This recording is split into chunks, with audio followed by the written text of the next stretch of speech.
Hello everyone, स्वागत है आप सभी का आपके अपने YouTube channel the exam tutor में। फ्रेंड्स, जैसा कि आप सभी जानते हैं कि जीके जीएस की इस सीरीज़ में हम कर रहे हैं आरआरबी एनटीपीसी के लिए बहुत ही इंपॉर्टेंट क्वेश्चन आंसर्स को। और इस सीरीज़ में ये हमारी 73rd वीडियो है। इससे पहले 72 क्वेश्चन पेपर्स की वीडियोज़ मैं अपलोड कर चुकी हूँ। उनका लिंक आपको डिस्क्रिप्शन में मिल जाएगा। अगर आपने वो वीडियोज़ नहीं देखी हैं तो प्लेलिस्ट में जाकर देख सकते हैं। इन वीडियोस में आपको वही क्वेश्चंस मिलते हैं जो कि या तो प्रीवियस ईयर में एग्जाम में पूछे जा चुके हैं या फिर जिनके पूछे जाने की पॉसिबिलिटीज़ काफ़ी ज़्यादा होती है। और इन क्वेश्चन से रिलेटेड जितनी भी एक्स्ट्रा इन्फॉर्मेशन होती है जो कि एग्ज़ाम के पॉइंट ऑफ व्यू से काफ़ी इंपॉर्टेंट होती है, उसको भी हम साथ साथ कवर करते जाते हैं। फ्रेंड्स देखिए, वैसे तो ये वीडियो जो है आरआरबी एनटीपीसी के एग्ज़ाम को ध्यान में रखते हुए बनाई गई है, लेकिन अगर आप किसी भी एग्ज़ाम की तैयारी करते हैं जिसमें जीएस पोर्शन एक इम्पॉर्टेंट रोल प्ले करता है तो ये वीडियो आपके लिए काफ़ी हेल्पफुल रहने वाला है। तो वीडियो में एंड तक ज़रूर बने रहिएगा। तो चलिए बिना देरी करते हुए बढ़ते हैं अपने क्वेश्चंस की ओर, जिसमें हमारा फर्स्ट क्वेश्चन है, what happens to the resistivity of materials like silicon, germanium, carbon etcetera when the temperature increases. Silicon, germanium, carbon आदि पदार्थों की प्रतिरोधकता ताप बढ़ने पर क्या होती है। तो देखिए फ्रेंड्स, ये जो तत्व हैं सिलिकॉन, जर्मेनियम और कार्बन, अगर इनका ताप बढ़ा दिया जाए तो इनकी प्रतिरोधकता यानी कि रेजिस्टिविटी पे क्या प्रभाव पड़ता है, ये पूछा है क्वेश्चन में। तो इन पदार्थों की ताप बढ़ने पर जो रेजिस्टिविटी होती है, जो प्रतिरोधकता होती है, वो घट जाती है। क्या हो जाती है? घट जाती है। क्यों? क्योंकि ताप बढ़ने से जो फ्री चार्ज इलेक्ट्रॉन होते हैं वो ज़्यादा अवेलेबल होते हैं, जो इन तत्वों की रेजिस्टिविटी को कम कर देते हैं। तो याद रखिएगा, सिलिकॉन, जर्मेनियम, कार्बन आदि पदार्थों की जो ताप बढ़ता है तो उससे प्रतिरोधकता कम होती है। याद रखिएगा, आंसर हो जाएगा ऑप्शन बी, डिक्रीजेस। नेक्स्ट देख लेते हैं। नेक्स्ट क्वेश्चन है हमारा, which is the largest peninsular river of India that falls into the Arabian sea. अरब सागर में गिरने वाली भारत की सबसे बड़ी प्रायद्वीपीय नदी कौन सी है। तो देखिए फ्रेंड्स, अरब सागर में गिरने वाली भारत की सबसे बड़ी प्रायद्वीपीय नदी है नर्मदा नदी। कौन सी है? नर्मदा नदी। नर्मदा नदी जो है ये मध्य प्रदेश, महाराष्ट्र और गुजरात, इन राज्यों से होकर के बहती है नर्मदा नदी। देखिए फ्रेंड्स, जो प्रायद्वीपीय भारत है इसकी 3 प्रमुख नदियां ऐसी हैं जो कि पूर्व से पश्चिम की ओर बहती हैं। बाकी नदियां क्या हैं? वो पश्चिम से पूर्व की ओर बहती हैं, यानी कि वो बंगाल की खाड़ी में गिरती हैं। अरब सागर में गिरने वाली कौन कौन सी नदियां हैं? नर्मदा है, तापी है और माही है।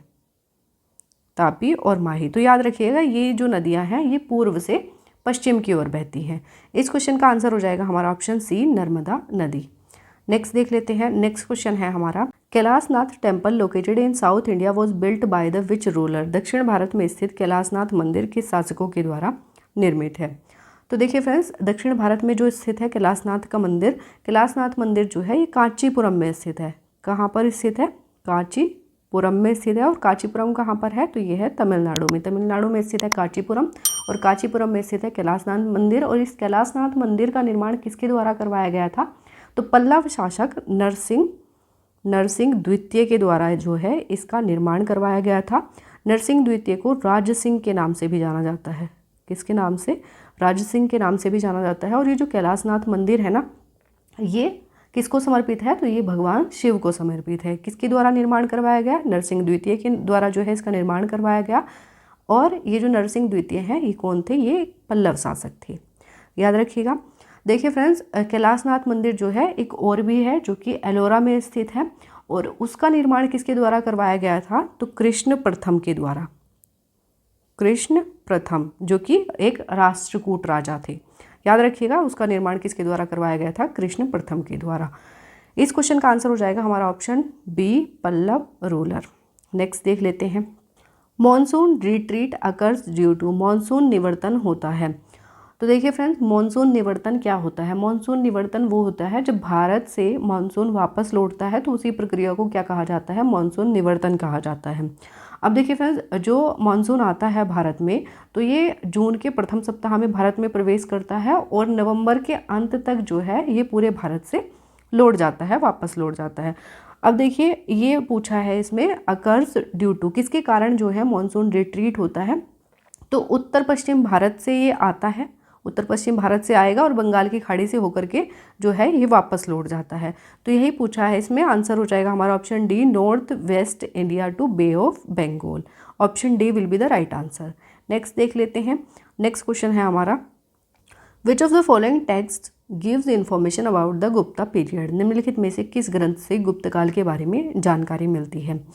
तो देखिए फ्रेंड्स, जो गुप्त काल हुआ है, गुप्त काल के बारे में हमें कई स्रोतों से, कई प्रकार के स्रोतों से जो है जानकारी मिलती है, जैसे कि अभिलेखों से मिलती है, साहित्यिक स्रोतों से मिलती है, पुरातात्विक स्रोतों से मिलती है, सिक्कों से मिलती है, और जो विदेशी विवरण हैं, जैसे कि चीनी यात्री फाहियान ने जो है अपनी यात्रा वृतांत में भी गुप्त काल के बारे में बताया है, तो उनसे भी हमें क्या होता है, गुप्त काल के बारे में जानकारी मिलती है। अब साहित्यिक स्रोत देख लेते हैं कि किस किस से हमें गुप्त काल के बारे में जानकारी मिलती है।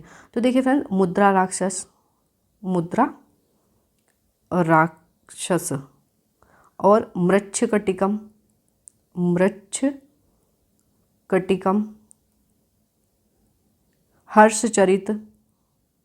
हर्षचरित से मिलती है, कामसूत्र।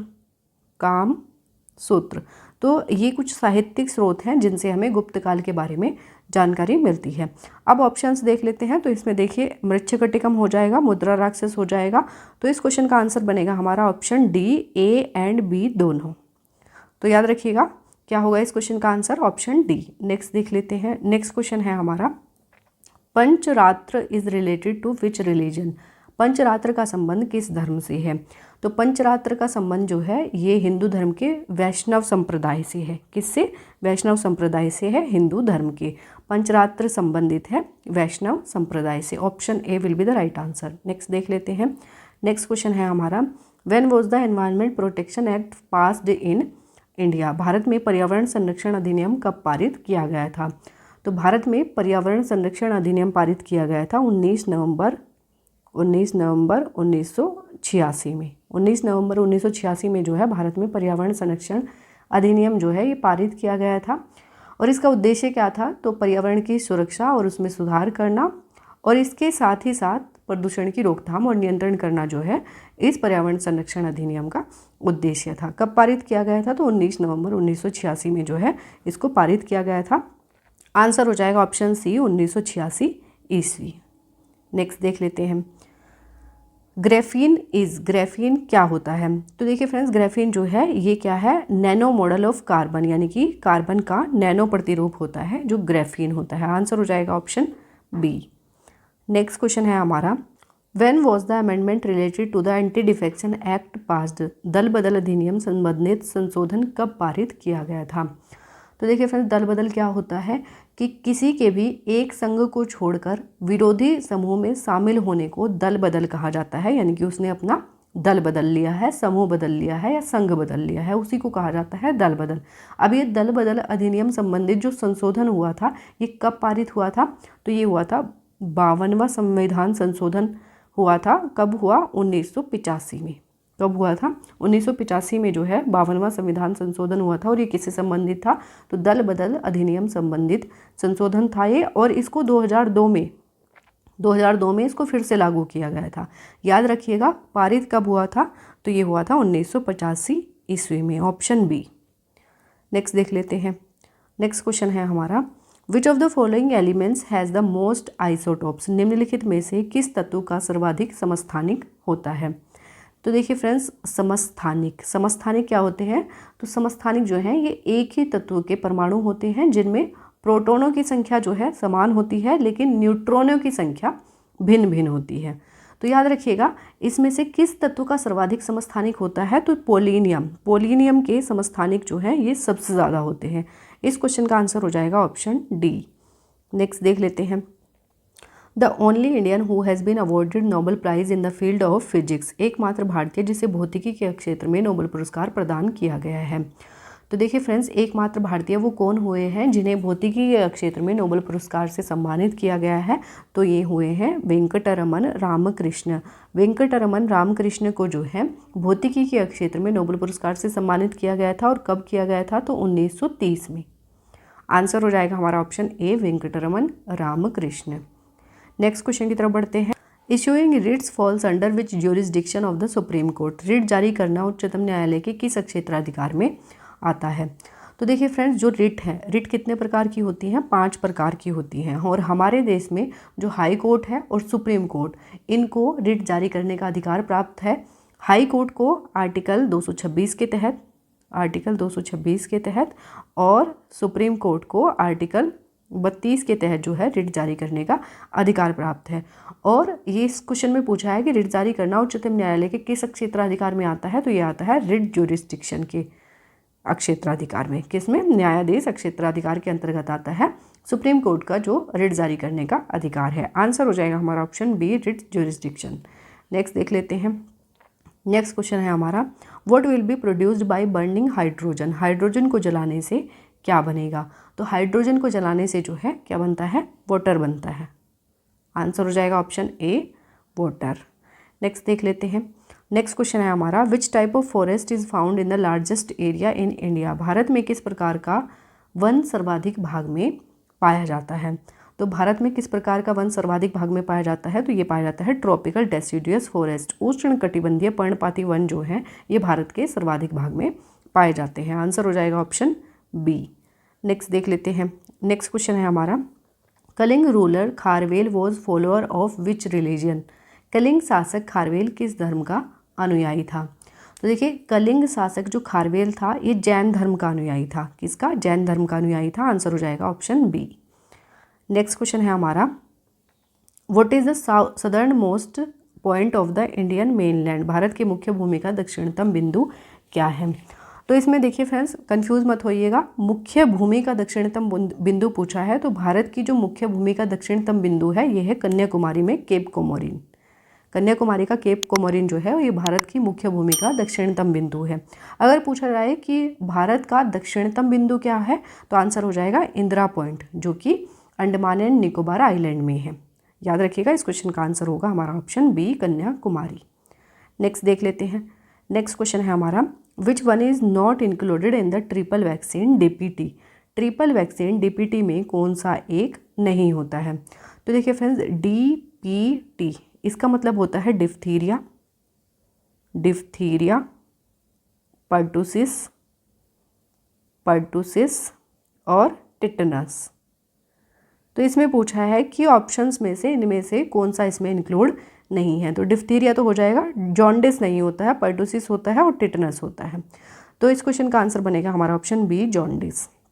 नेक्स्ट देख लेते हैं। नेक्स्ट क्वेश्चन है हमारा, the maximum number of ministers including the chief ministers in the state should not exceed vote percentage of the total number of members of the legislative assembly?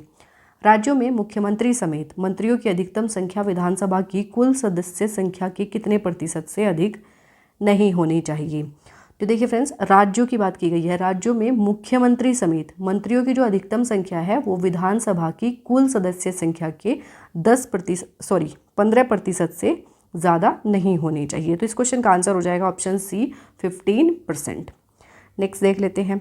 Next question है हमारा, how long does the sensation of sound last in the human brain?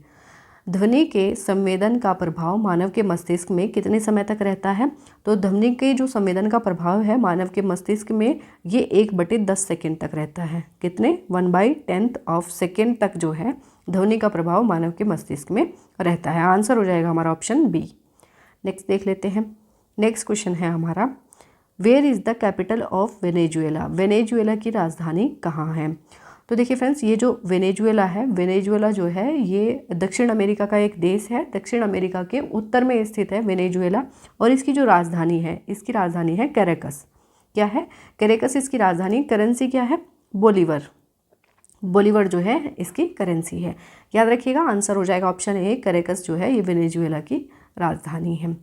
Next देख लेते हैं। Next question है हमारा, Swaran Singh committee is related to? Swaran Singh समिति का संबंध किससे है? तो ये तो थोड़ा क्वेश्चन आसान है। स्वर्ण सिंह समिति का संबंध जो है हम सभी जानते हैं कि ये फंडामेंटल ड्यूटीज से है।